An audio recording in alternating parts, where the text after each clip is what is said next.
Hello, students, and welcome back as we conclude our conversation about the Russian Revolution and the emergence of the Soviet Union. Please title your notes for today, Stalin, the Man of Steel.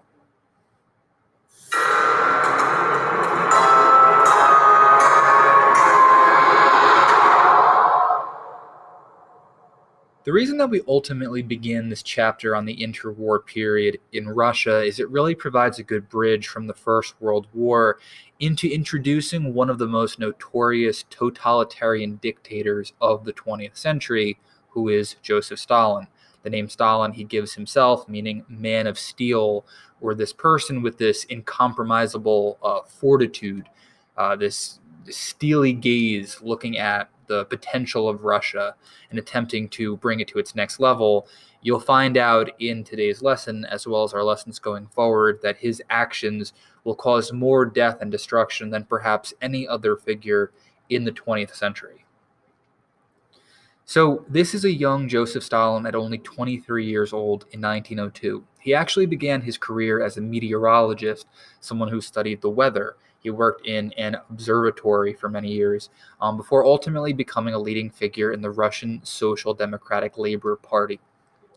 During the revolution of 1905, which we talked about in class, he really became much more notable for his work in social issues, particularly becoming a notable Bolshevik leader.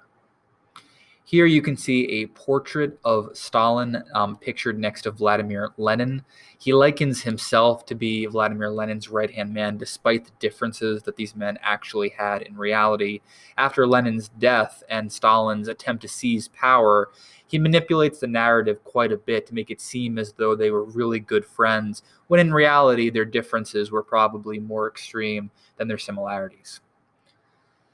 So, in terms of the rise of Stalin, he was a member of Lenin's Politburo. But after Lenin died, he basically seizes power from within. He uses his influence, his political knowledge, his savvy to take control of this new Soviet Union. Remember back to the Red Terror implemented by the Cheka, Lenin's secret police, the secret police of the Bolsheviks. Stalin is really going to use the same mentality, the same brutality to continue his reign over Russia. And the word totalitarianism is going to be with us throughout the next few lessons and chapters. Totalitarianism is essentially when the government controls everything. Think of this as something like a dictatorship. So this isn't an absolute monarchy because the person is not a monarch. They have, some sort of government around them, but they really exert total control or total influence. They typically use police to incite terror, to make sure that people are obedient to them. They use propaganda to manipulate what the people think is true. They oftentimes eliminate any kind of political opposition that may come their way. They oftentimes silence the press. If you pause the video and take a look at this chart, you can see that these are all the different distinguishing factors of totalitarianism. The ideology, the different characteristics of leadership, the type of business that is typically seen in one of these countries. So a big part of understanding Joseph Stalin is his great purges. And purges took place all throughout his time in power, but most notoriously, his Great Purge from 1936 to 1938. And a purge is usually when you're purifying something, you're removing things that could be a problem. Like if you're purging the human body, you're attempting to cleanse it. In this case, the purges were actually targeted at Stalin's opposition, eliminating anyone who could be a potential threat or a potential rival to him. And what's important to understand is that no one, and I mean no one, was safe. Even members of his own government, even soldiers in his own army, could potentially be purged, and many of them were. We estimate that in these great purges that between 600,000 and 3 million people died. The records of them were erased and all traces of them were erased, so it's impossible to know the approximate number. This created mass fear and mass insecurity throughout Russia. Stalin would oftentimes stay up in the night going through his ledgers of all of the people who lived in Russia, thinking about who deserved to be purged. Historians have looked back through these records and found some names that were checked and then crossed out, signaling that Stalin perhaps thought about purging people and changed his mind.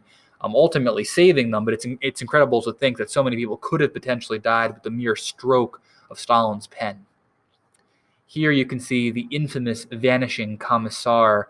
This is someone who was purged. You can see how Stalin used photo editing, very primitive photo editing, to literally remove people from photographs, completely erase them from existence. Another key feature of the Stalin time in power are the mass executions. Those who were arrested oftentimes vanished. They were often tortured and they were often asked to give up their recruiters. Became something of a witch hunt, very similar to what you saw from the Cheka police under Vladimir Lenin. And basically, he was going after so-called traitors. In reality, many of these people were innocent. Here you can see a mass grave of people who were killed during a Soviet purge. Many of this was kept out of the view of the presses and the public. Stalin controlled the presses, so very little was actually revealed to them. So it was largely kept out of the eye of the world as well at first. So going into World War II, even though the world leaders are aware of some of this, not all of it is entirely clear. The case of the Ukraine is one of the most notorious from this era, and based on accounts, we believe 37% of the communist members in Ukraine were purged. 17 top ministers were executed, and of course, the world community is totally horrified by this. And this is really where we start to get our early depictions of communism as being evil, or like this antithesis or antagonist to American society. That's where you start to see comic books where the villains are communists and the good guys are capitalists. On the right, you're seeing a group of bodies who have been killed by Stalin's secret police force. That's a mass grave. Another important thing to understand is, well, one, this is the Soviet Union. This is where the Ukraine is right now. It's to the far left-hand corner. But it's also the forced starvation in Ukraine. Stalin forced the people of Ukraine to give up a portion of their food, which we'll talk about in just a minute, causing a ridiculous number of people to perish as a result.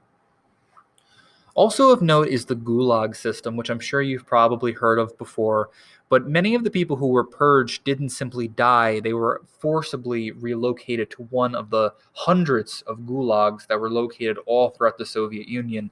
You can see the chart over there on the right-hand side of the screen. Those were all prison camps, work camps. We believe that about 5 million people were enslaved throughout the country. These were anyone who Stalin deemed to be an enemy. They could be capitalists, they could be rebellious peasants, they could be members of the press. Anyone could fall victim to a purge and ultimately end up in a gulag. This is what a gulag would typically look like. Photographs were oftentimes forbidden, so we don't have that much photography of what gulags were actually like.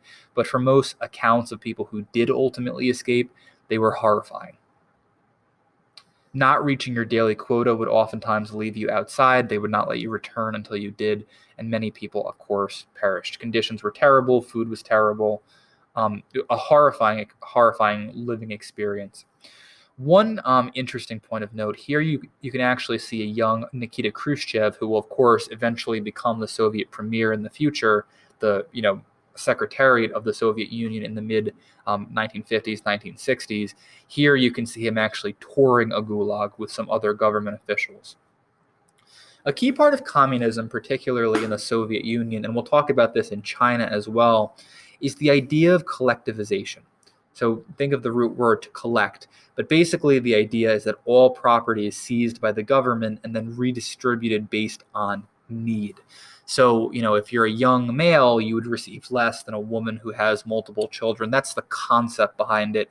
In practice, it sounds great, but a lot of people, do not like this idea if you own land or you own supplies or anything like that. The idea is supposed to be that you're working together rather than for yourself. In actual practice, it leads to mass inequality, and oftentimes the government scrapes materials and crops and goods off the top, and they make a profit while the common people suffer.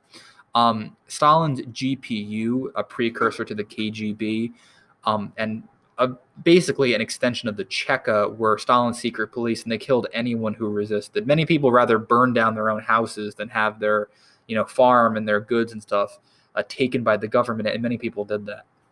I mentioned the case of the Ukraine earlier, but collectives were required to ship a portion of their crops to the Soviet government. The amount every year kept increasing and increasing and increasing until there was not enough food to actually feed the citizens of Ukraine. Stalin viewed those people to be socially and mentally inferior to true Russians. And the question often becomes was this a genocide? We estimate that around 25,000 people were dying in the Ukraine of starvation daily. No exact number on how many people actually died. We estimate around 7 million. Very difficult to pinpoint, but that is because of these collectivized policies where you're basically forcing people to give up what they're making, creating a very desperate and a very dire situation. So a key part of this, and it's very much linked to collectivized farms, is the 5-year plan. So Stalin wanted to rapidly industrialize Russia, the USSR, very much in the same mentality of Tsar Peter the Great, of Alexander III, other Russian rulers who we've talked about. But the conditions became horrifying. Trying to rapidly industrialize in only 5 years is not an easy process, and the conditions for workers became horrifying in that short amount of actually trying to do it. People were falling into vats of chemicals, of steel. People were working in fields for hours and hours a day. Many people died from exhaustion, starvation, you name it. Stalin was also extremely paranoid as an individual, and Leon Trotsky's assassination is the quintessential example of that. Trotsky was actually Lenin's right-hand man. Think of the Treaty of Brest-Litovsk that pulls Russia out of World War I, very much involved in Lenin's Politburo. Stalin obviously is going to view him as a threat, as well as anyone who could potentially challenge him for power. So he sends assassins to kill him. Trotsky flees for as long as he can. He's ultimately murdered with an ice axe in Mexico. And Trotsky's final words were, "I will not survive this attack." Stalin finally accomplished his task. And here you can see a newspaper article announcing Trotsky's death.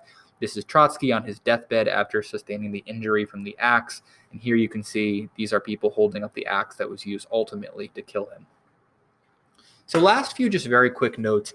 The Soviet government can be a little bit confusing, so I just wanted to provide a little bit of clarity on really what it entails. So the USSR is a single party system. It's different than what it is in the United States, where we have multiple parties, predominantly two, the Republicans and Democrats, but there are lots of parties.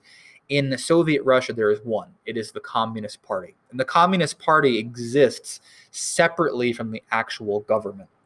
The nation contains Soviets. These are local town councils that are made up of individuals. And people would vote for their Soviets to make local laws. These could be soldiers, they could be merchants, anybody.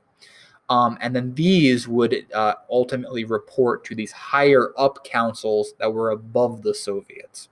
The higher councils were the Central Committee. And then of the Central Committee, there are two parts. The Politburo, which is like their form of like a Senate, so to speak, and the Secretariat. So the Politburo is the federal government. Again, think of like our Congress, our like Senate, House of Representatives. The Secretariat is Stalin and his advisors. The General Secretary would be the leader of the Soviet Union. In this case, it's Stalin. Even though we have all these different components of the government, it's really the General Secretary who has unchecked power. This totalitarian government, think of Stalin, Khrushchev, Gorbachev, people who we're going to be talking about over the course of this year. So just to end things off for today, we now officially have the USSR, or the Union of Soviet Socialist Republics, in existence. And it's going to be a central superpower for really the remainder of our course in world civilizations, really existing in opposition to the United States in terms of their ideals, of their economy, their ideas about the world. And really these competing ideologies are going to map out much of the 20th century.